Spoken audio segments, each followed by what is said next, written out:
Just recently, I've had a couple of messages from followers asking how I actually start a project. And so rather than whizzing through it on a sort of a fast speed, I thought I would try and explain my thought processes of how I actually start everything in the first instance.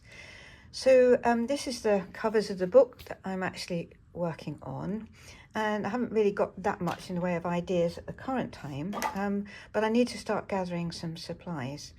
So my first thing is paper, and just recently Shetland Scrapbooks, we've made some large books, and my last book was all blue, so I have a lot of offcuts of things which are blue in 49er Market.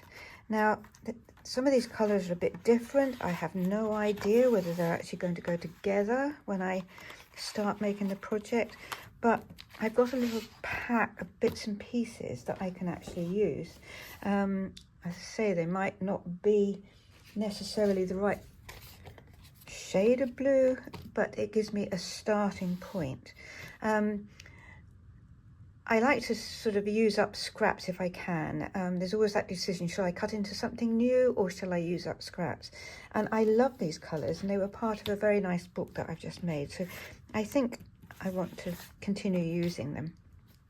So once I've got my colours, then I've got to start thinking about other things that might go with them. So as this is a gate, I might want to use some crackle paste to get some nice crackle on. So that's something that starts coming into the frame. I can lay it down.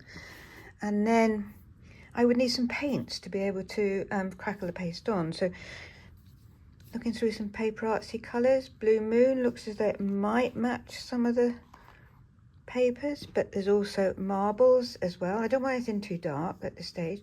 So I've got a couple of colours there that once I start might work out. Probably I'll end up using a bit of cream, but at this stage this is what I'm pulling together. Then I want some inks. So because this is blues, probably I'll be looking at some Faded Jeans Archival and Distress ink, but I'm not too sure whether some of the speckled egg might go with bits and pieces. In fact, it might be that the speckled egg works better than the Faded Jeans. I might not use any of this, I might use all of it, but at this stage I'm just pulling together ideas. I'll always use vintage photos, so that is always part of what I do. Just recently, it was Shetland Scrapbookers too, we did some work with ultra thick embossing powder.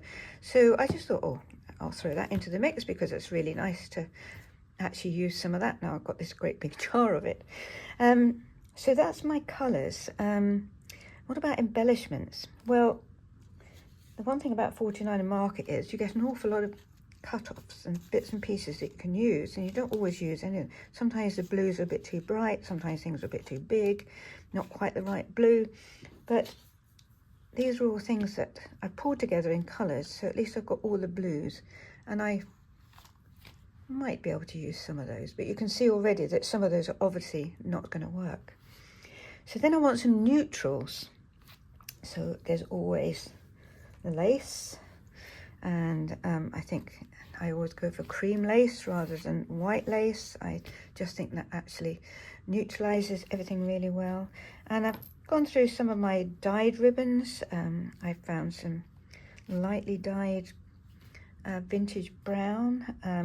This is obviously something I've done for a project but not used, but I think that's could work.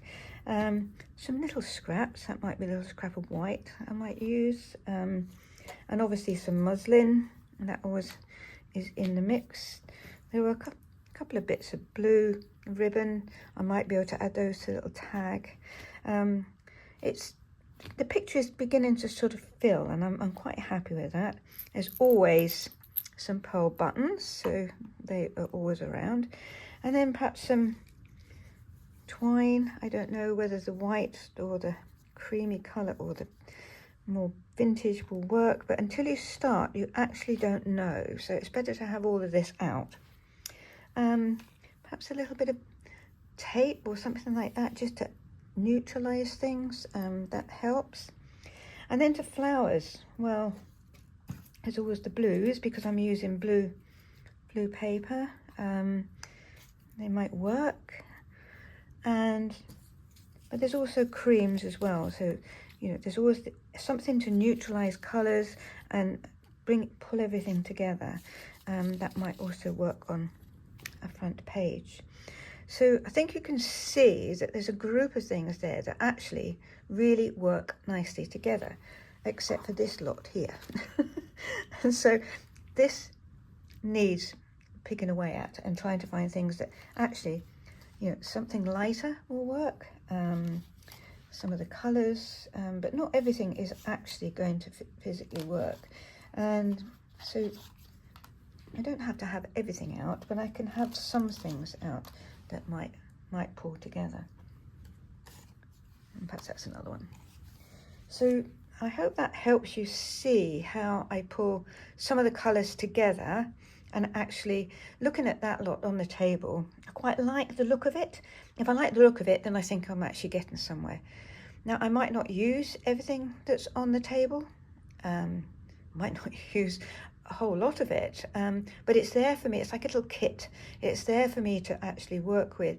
So rather than trying to grab things from cupboards and drawers while you're going along, I like to start off with something.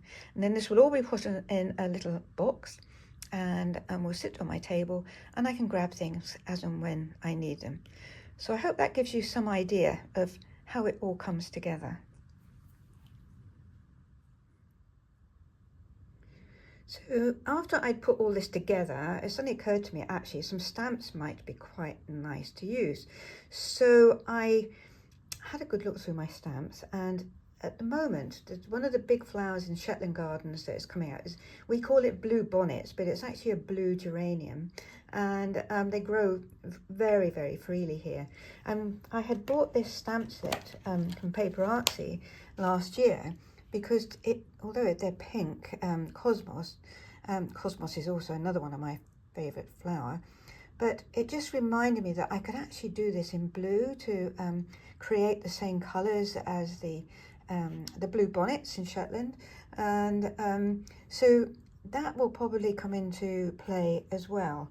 And once you start looking at stamps like that, another thing that came to mind, well, I've got nature, so some of the nature stamps from Alison's Nature Edition might well actually work to fill in a little space, or even a page. Some of those are quite nice and large.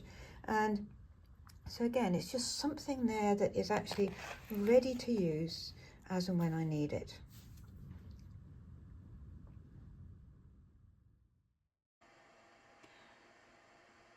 To make the small inside book, I have started with a piece of cardstock which is 12 inches wide and 4.5 inches deep. And I've cut it at an angle so that the final side, the right hand side, is 3 inches deep.